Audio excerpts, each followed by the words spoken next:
რუსმა ოკუპანტებმა TV3-ის გადამღების ჯგუფი დააკავეს. საზღვრის გადმოწევის ფაქტის გასაშუქებლად ჩასული ბელა ზაქაიძე, ვახტანგ ლეტიაშვილი, მიხეილ მიხოევი ქართული მხარის კონტროლირებადი ტერიტორიიდან აიყვანეს. მთავარი ამბების სპეციალური გამოშვება. მუშაობთ, რომ გავხდეთ თქვენი ახალი არჩევანი. ეს არის TV3-ის მთავარი ამბები. საღამომშვიდობის მთავარ ამბავს TV3-ზე დღეს იმედა დარსალია წარმოგიდგენთ. TV3-ის გადამღების ჯგუფის ადგილსამყოფელი ამ დრომდე უცნობია ჟურნალისტი ბელა ზაქაიძე, ოპერატორი ვახო ლეტიაშვილი და ჩართვის ტექნიკური ჯგუფის წევრი მიხეილ მიხოევი რუსმა ოკუპანტებმა დაახლოებით 17 საათზე გორის რაიონის სოფელ აძვში მაშინ აიყვანეს, როდესაც იქ არსებულ პრობლემებს აშუქებდნენ. ჩვენმა ჟურნალისტებმა მოასწრეს გადაღებული ვიდეო მასალის ნაწილის გადმოგორება, მოწოდება ჩვენთვის, სწორედ ამის შემდეგ გაწყდა მათთან სატელეფონო კავშირი. ერთ-ერთი ბოლო ინფორმაციით ნიუპოსტის კორესპონდენტი ადგილობრივ ცხოვრებზე დაყრდნობით იუწყება, რომ გადამღების ჯგუფის საზღვრის აღნიშნულ აბრებს მიუახლოვდა, რა დროსაც შეიარაღებული რუსი ოკუპანტები გამოჩნდნენ და ჟურნალისტებს ფიზიკური შეურაცხყოფა მიაყენეს და ძალისმიერი ქმედებები წაიყვანეს ოკუპირებული ტერიტორიის მიმართულებით. ჟურნალისტებს ცხინვალში წინასწარი დაკავების იზოლატორში გადაიყვანეს უკვე ჟურნალისტები და მათ ეგრეთ წოდებულ საზღვრის უკანონო გადაკვეთის ბრალდებით გაასამართლებენ, თუმცა ჩვენთვის არ არის ეს ინფორმაცია ბოლომდე დადასტურებული. ინფორმაციას ავრცელებს სააგენტო ნიუპოსტი. ამ დრომდე არ არის კავშირი TV3-ის ჟურნალისტებთან. ბელა ზაქაიძე 8 თვეა, რაც TV3-ის უფროსი რეპორტიორია, ის მანამდე ტელეკომპანია ბეცხვი არხის რეპორტიორი და საგამოძიებო სტუდია GNS-ის ჟურნალისტი იყო. სასამართლო და კრიმინალურ თემებზე მუშაობდა. და მე ეხლა მაქვს საშუალება ჩვენ ჟურნალისტს ვესაუბრო, ნატა ქაჯაიასთან გადავდივარ შეკითხვით, რომელიც მომხდარი ფაქტის შეფასებებზე ისაუბრებს. ნატა, საღამომშვიდობის, ძალიან მძიმე დღე გვაქვს დღეს TV3-ში. ნატა, დღეს საგარეო საქმეთა მინისტრმა გააკეთა განცხადება, სადაც ქალბატონი ფანჯიკიძე ამბობს, რომ როგორც ჩანს, ეს იყო ერთის მხრივ გაუფრთხილებლობა, რადგან როგორც ჩანს, ისეთ ადგილებში შეაღწიეს ჟურნალისტებმა, სადაც ჩვენი იურისდიქცია არ ვრცელდება და ამიტომ მოხდა ეს. ქალბატონი ფანჯიკიძე მტკიცებით ფორმაში ისაუბრობს. ხომ არ გაქვს ინფორმაცია, საიდან აქვს ეს ინფორმაცია თავად მინისტრს? იმედა მაია ფანჯიკიძეს დღეს არ დაუკონკრეტებია თუ საიდან აქვს მას ეს ინფორმაცია, თუმცა როგორც ჩვენ აღნიშნეს, საგარეო საქმეთა მინისტრი ამბობს, რომ ჟურნალისტები იმყოფებოდნენ იმ ტერიტორიაზე, სადაც საქართველოს იურისდიქცია არ ვრცელდება.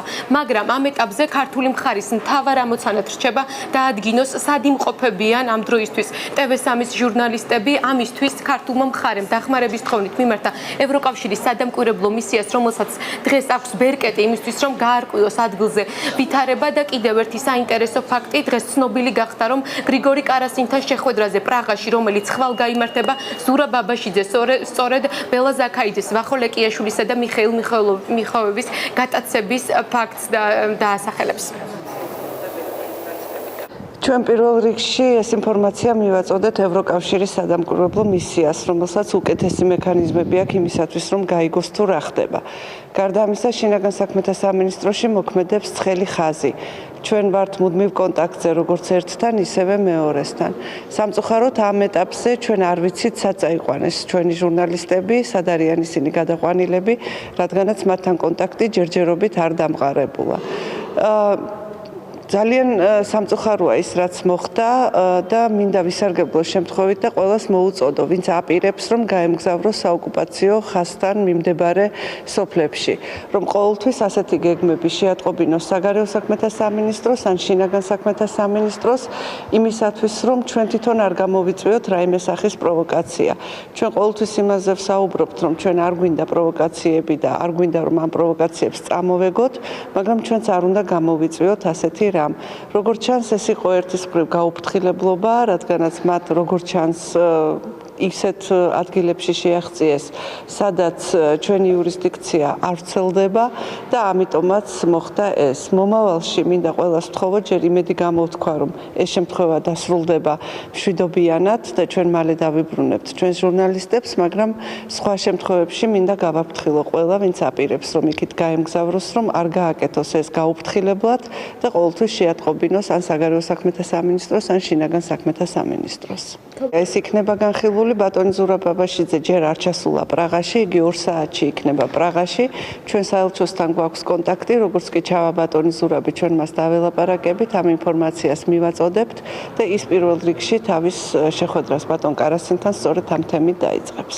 მართლაც ძალიან აღმაშფოთებელი ფაქტია, აღნიშნულთან დაკავშირებით ინფორმირებულია ევროკავშირის მისია საქართველოში, მონიტორები, რომლებიც იქ იმყოფებიან და მიმდინარეობს ცხელი ხაზით მუშაობა მათი დაბრუნების თაობაზე. შინაგან საქმეთა სამინისტრო ჩართულია ძალიან ინტენსიურად აღნიშნულზე, ისევე როგორც საგარეო საქმეთა სამინისტრო, გარდა იმისა, რომ ჩვენი საერთაშორისო დამკვირვებლები არიან ჩართული, ცხელი ხაზითაც მიმდინარეობს შინაგან საქმეთა სამინისტროს მიერ მუშაობა. საოკუპაციო ხაზთან ქართველი ჟურნალისტების დაკავების ფაქტთან დაკავშირებით კომენტარები აკეთეთ დღეს საკანონმდებლო ორგანოში. თქვენ ახლა შეგიძლიათ მოისმინოთ ის განცხადებები, რომლებიც უმცირესობისა და უმრავლესობის წარმომადგენლებმა გააკეთეს. ბელა ზაქაიძეს ვიცნობ, ეს არის ერთ-ერთი მაღალკვალიფიციური ჟურნალისტი, თამამი ჟურნალისტი და მე კატეგორიულად მოვითხოვ, რომ ის განთავისუფლებული იქნას იმ პატიმრობიდან რა პატიმრობაში დროებით ის აღმოჩნდა. ვფიქრობ, რომ ალბათ რუქმედით ნაბიჯები უნდა გადადგას ხელისუფლებამ და ეხლა ყველა ამ უნარობის გამართლება დიპლომატიით და ესეთი რუსეთთან თურმე შემრიგებული პოლიტიკის დაკავებით ალბათ ყველამ ძალიან კარგად დაინახა, რომ არანაირი შედეგის მომხმარე არ არის. ამ თემაზე კომენტარი გააკეთა დღეს ახალგაზრდა იურისტთა ასოციაციის წარმომადგენელმა, რომელიც მოუწოდებს სამართალდამცველებს, რომ გამოძიება 2 მიმართულებით დაიწყოს. პირველი ის, რომ ჟურნალისტების დაკავება მოხდა უკანონოდ და მათ უკანონოდ აღკვეთეს თავისუფლება და მეორე, პროფესიულ საქმიანობაში შეუშალეს ხელი. ჟურნალისტური საქმიანობისთვის უკანონოდ ხელის შეშლა, რა თქმა უნდა, დასჯადია ქართული კანონმდებლობით. რა თქმა უნდა, არ შეიძლება ჟურნალისტს ხელი შეეშალოს თავისი საქმიანობის განხორციელებაში. აქ საუბარი შეიძლება არა მხოლოდ ამ დანაშაულზე, არამედ იმაზეც, რომ ამ პიროვნებებს უკანონოდ აღეკვეთათ თავისუფლება, რაც ასევე დასჯადია. შესაბამისად, სათანადო ორგანოებმა დაუყოვნებლივ უნდა მოახდინონ რეაგირება, ძიება დაიწყონ. ამ დროისთვის ყველა სახელმწიფო უწყება მუშაობს კოორდინირებულად იმისთვის, რომ მოხდეს 3 ქართველი ჟურნალისტის გათავისუფლება. ესეთი განცხადებები გაკეთდა დღეს თბილისში იმედა ბელა ზაქაიძის, ვახოლ ეკიაშვილისა და მიხეილ მიხეილოვის დაკავებასთან დაკავშირებით. დიდი მადლობა ნატა და ინფორმაცია, რომელიც ჩემთვისაც ახალი იქნება, ცოტა ხნის წინ ოსურმა სააგენტომ გაავრცელა ინფორმაცია. სამხრეთ ოსეთის ტერიტორიაზე დღეს საქართველოს 3 მოქალაქე დააკავეს, მათ სახელმწიფო საზღვარი დაარღვიეს.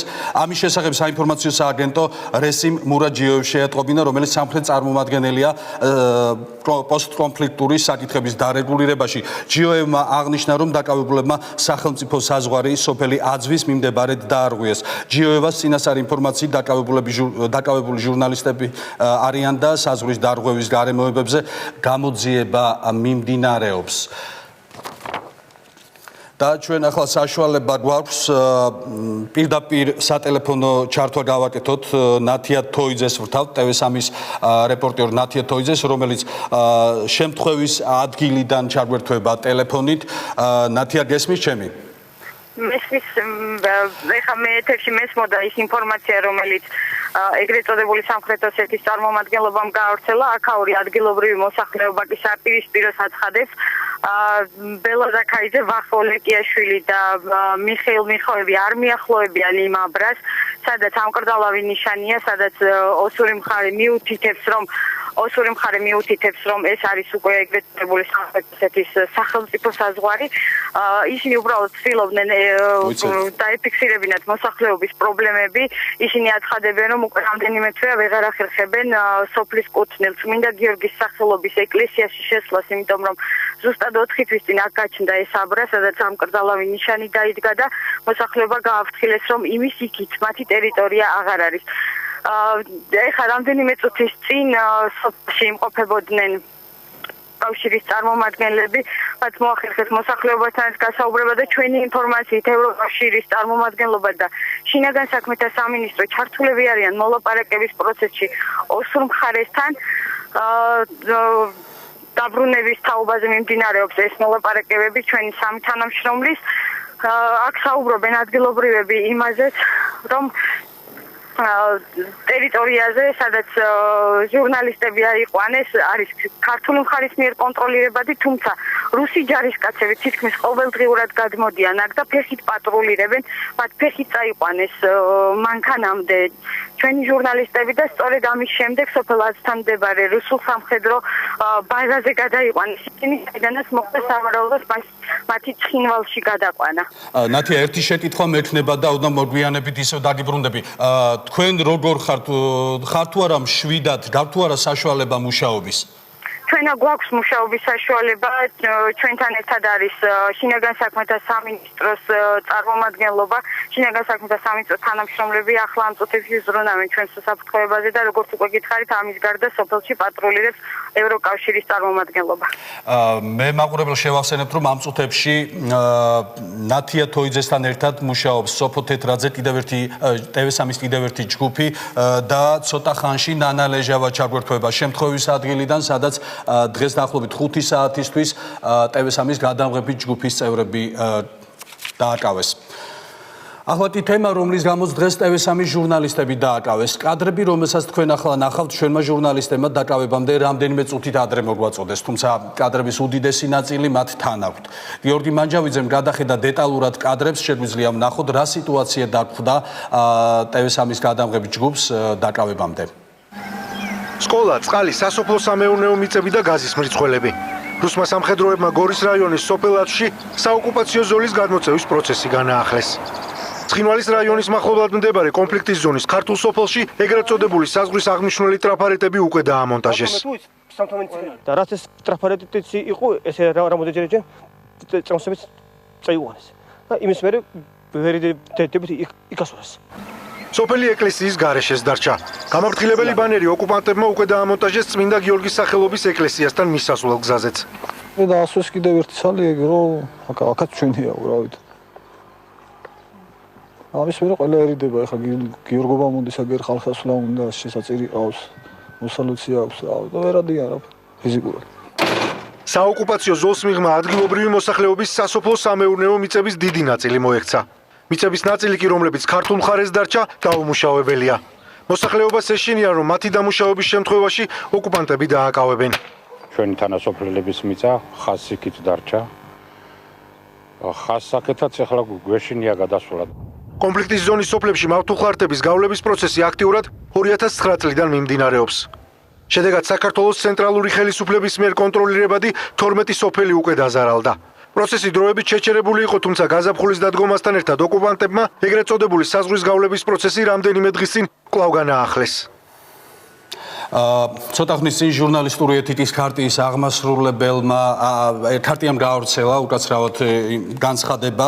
მე შემიძლია ეს განცხადება წაგიკითხოთ პირდაპირ ეთერში. საქართველოს ჟურნალისტური ეთიკის ქარტია შეშფოთებას გამოთქვამს ტელეკომპანია TV3-ის გადამღები ჯგუფის დაკავების გამო. ქარტია სახელმწიფო უწყებებსა და საერთაშორისო ორგანიზაციებს მოუწოდებს იზრუნონ ტელეკომპანიის წარმომადგენლების დაუყოვნებლივ გათავისუფლებაზე.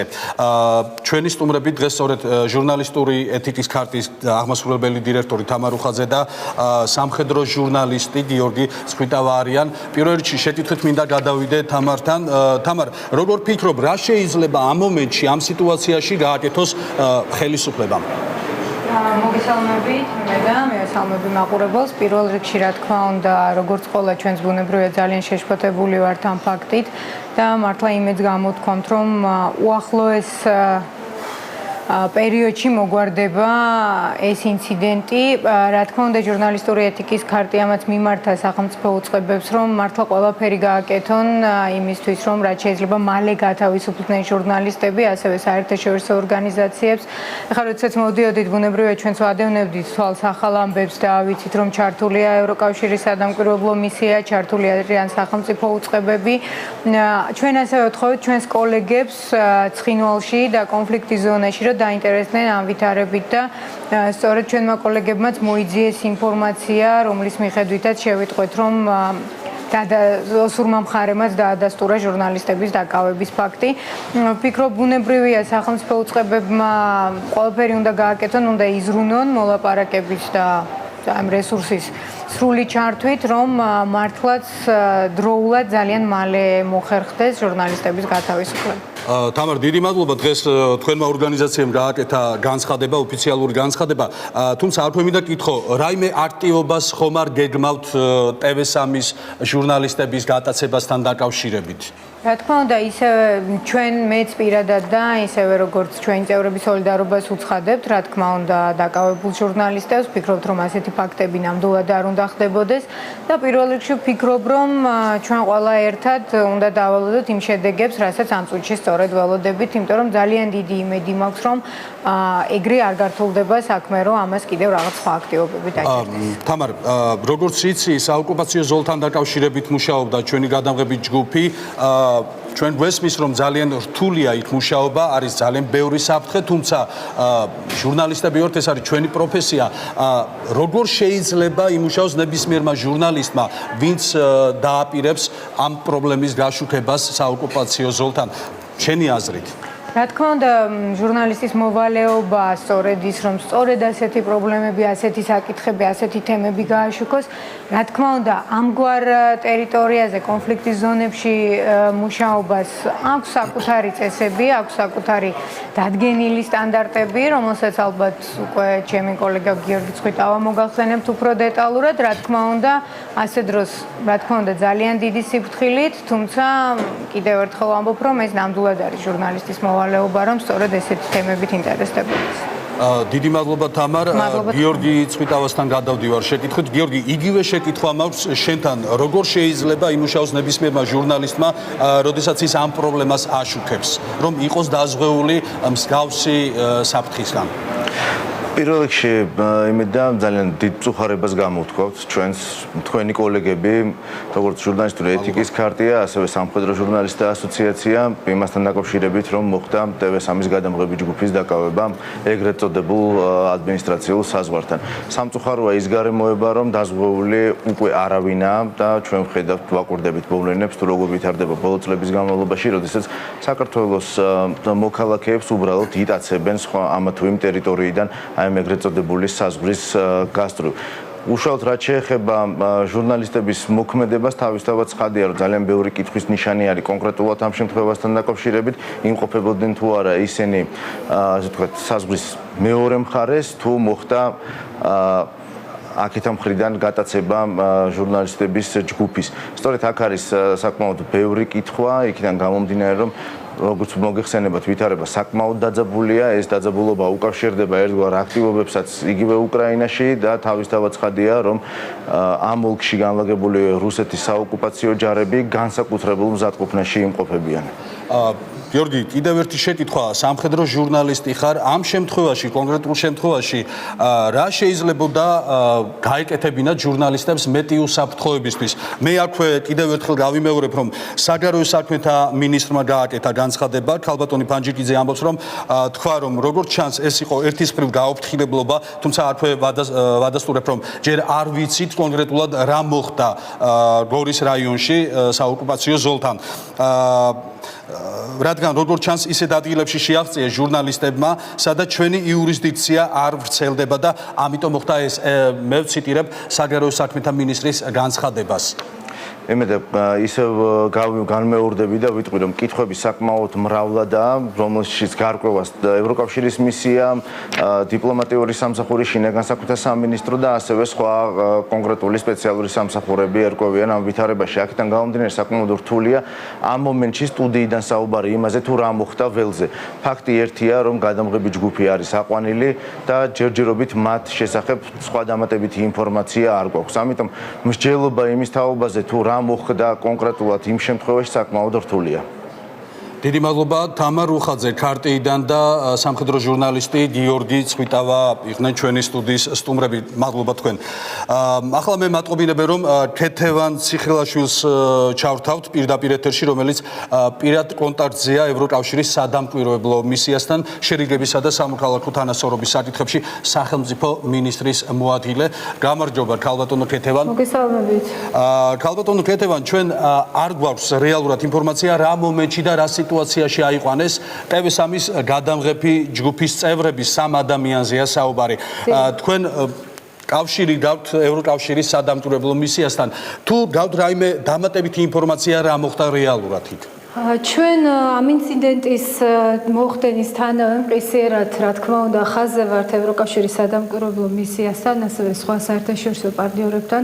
სულ რამდენიმე წუთის წინ მე მქონდა საუბარი ჟენევის ერთ-ერთ, ასე ვთქვათ, თანაფასილიტატორთან, საგარეო საქმეთა სამინისტრო თავის კუთხით გახლავთ ამაში ჩართული. შინაგან საქმეთა სამინისტროც ხელი ხაზის მეშვეობით მუშაობს თქვენი თანამშრომლების გათავისუფლებაზე. ბოლო ინფორმაციით, ესა სავარაუდოდ ისინი არ იმყოფებიან ცხინვალში, არამედ FSB-ს ბაზაზე, სავარაუდოდ არცევში, მაგრამ კიდევ ერთხელ ვამბობ, ეს არ არის დადასტურებული ინფორმაცია. მე ყოველწუთიას მაქვს კავშირი ევროკავშირის სადამკვირვებლო მისიის ხელმძღვანელობასთან და რა თქმა უნდა, ახალი ინფორმაციის გაჩენისთანავე ჩვენ ეს ინფორმაცია გვექნება და აუცილებლად შეგატყობინებთ. ჩვენი ამოცანა გახლავთ მათი დაუყოვნებლივ გათავისუფლება და რა თქმა უნდა, მათი უსაფრთხოება და დაცულობა და ამაზე ვმუშაობთ. გაკეთდა განცხადებები ყველა შესაბამისი უწყების მხრიდან. ცხადია, ყველა სხვა ინსტრუმენტსაც გამოვიყენებთ, მათ შორის საგარეო საქმეთა სამინისტრო დაუკავშირდება ბატონ აბაშიძეს, თუ მანამდე ვერ მოხერხდა, მე მაინც იმედს ვიტოვებ, რომ შესაძლებელი იქნება უფრო ოპერატიულად ჟურნალისტების გათავისუფლება, რომ კარასინდესა და აბაშიძის შეხვედრაზე ეს საკითხი იქნას დასმული როგორც პრიორიტეტი. და პრინციპში ყველა ინსტრუმენტი არის ჩართული ჩვენი მხრიდან. ქალბატონო ქეთევან, ბოლო ინფორმაცია გითხარით ახლა ჩვენ, თუმცა დაუდასტურებელი, ანუ ჩვენი ჟურნალისტები არ იმყოფებიან ცხინვალში, არამედ FSB-ს ბაზაზე, თქვენ ეს გინდოდათ? ეს არის სავარაუდოდ მათი ადგილსამყოფელი, ეს ჩვენი ინფორმაცია გახლავთ, თუმცა კიდევ ერთხელ ვამბობ, ამას ვერ დაგიდასტურებთ, იმიტომ რომ თვითონ რუსეთის ფედერალურმა უსაფრთხოების სამსახურმა, ანუ FSB-ს ძალებმა, საოკუპაციო ძალებმა დაადასტურეს, რომ მათ დააკავეს თქვენი სამი თანამშრომელი და შესაბამისად ვარაუდი გახლავთ აქედან ის, რომ იყოფებიან მათ FSB-ს ბაზაზე, ოკუპირებულ ტერიტორიაზე არცევში. უღრმესი მადლობა, რომ ჩაერთეთ ესე ოპერატიულად. ქეთევან ციხილაშვილი საუბრობდა პირდაპირ ეთერში და მე შემიძლია ახლა ვესაუბრო ჟურნალისტ გორიდან, თუ შეიძლება ალო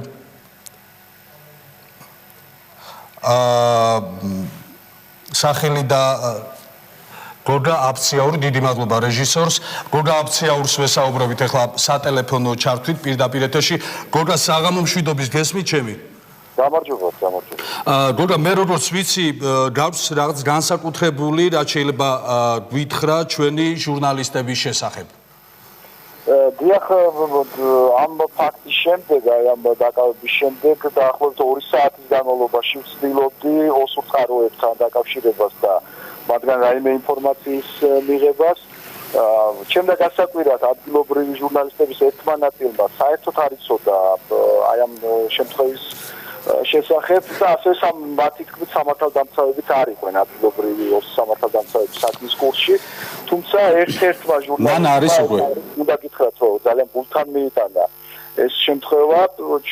ჩვენი წყარო იყო თემურ ცხურბათი, რომელმაც მითხრა, რომ ოსური მხარე, ესე იგი ოსური მხარის ჟურნალისტები და სამართალდამცავები არ არიან საქმის კურსში და აქედან გამომდინარე მისი აზრით ჯერ ისევ იმყოფებიან რუსეთის მესაზღვრეების ბაზაზე ქართველი ჟურნალისტები და ამის შემდეგ პროცედურულად ასე ხდება ხოლმე, რომ მათ გადასცემენ უკვე ცხინვალში ადგილობრივ სამართალდამცავებს. რაც შეეხება ინფორმაციას, ცოტა ხნის წინ უკვე ადგილობრივი ხელისუფლების წარმომადგენლის დე-ფაქტო რესპუბლიკის პრეზიდენტის სპეციალური წარმომადგენლის პოსტკონფლიქტურ საკითხებში მურაჯიოევის განცხადებით საქართველოს სამბანკო ქალაქებს სოფელ აწვთან სამხრეთ ოსეთის სახელმწიფო საზღვარი დაარღვია და ჯიოევის თქმით მათ ხელთ არსებული წინასწარი ინფორმაციით დაკავებულები ჟურნალისტები არიან და ამჟამად ცხინვალის საგამოძიებო ორგანოები, იქაური უშიშროების სამსახურები მათი ვინაობის დასადგენად მუშაობენ. აი ესეთი ინფორმაცია გავცელდა ცოტა ხნის წინ, როგორც გითხარით, ადგილობრივი მედიით, თუმცა როგორც გითხარით, ასევე ოსი ჟურნალისტებს ნაკლები ინფორმაცია აქვს ამის შესახებ და აი ერთ-ერთი წყაროსნობით გითხარით რომ ადგილობრივ სამართალდამცავებსაც ჯერ არა აქვს ამოწურავი ინფორმაცია ამ დაკავების შესახებ. დიდი მადლობა ჟურნალისტი გოგა აბციაური საუბრობდა TV3-ის პირდაპირ ეთერში და მე კიდევ ერთხელ შეგახსენებთ რომ ცოტა ხნის წინ ოსურმა მედიამ გაავრცელა ინფორმაცია რომ დაკავებულებმა სახელმწიფო საზღვარი სოფელი აძვის მიმდებარე დაარღვიეს ჯიოევას წინასწარი ინფორმაციით დაკავებულები ჟურნალისტები არიან და საზღვრის დარღვევის გარემოებებზე გამოძიება მიმდინარეობს და რეკლამის შემდეგ დავბრუნდებით პირდაპირ ეთერში დაგველოდით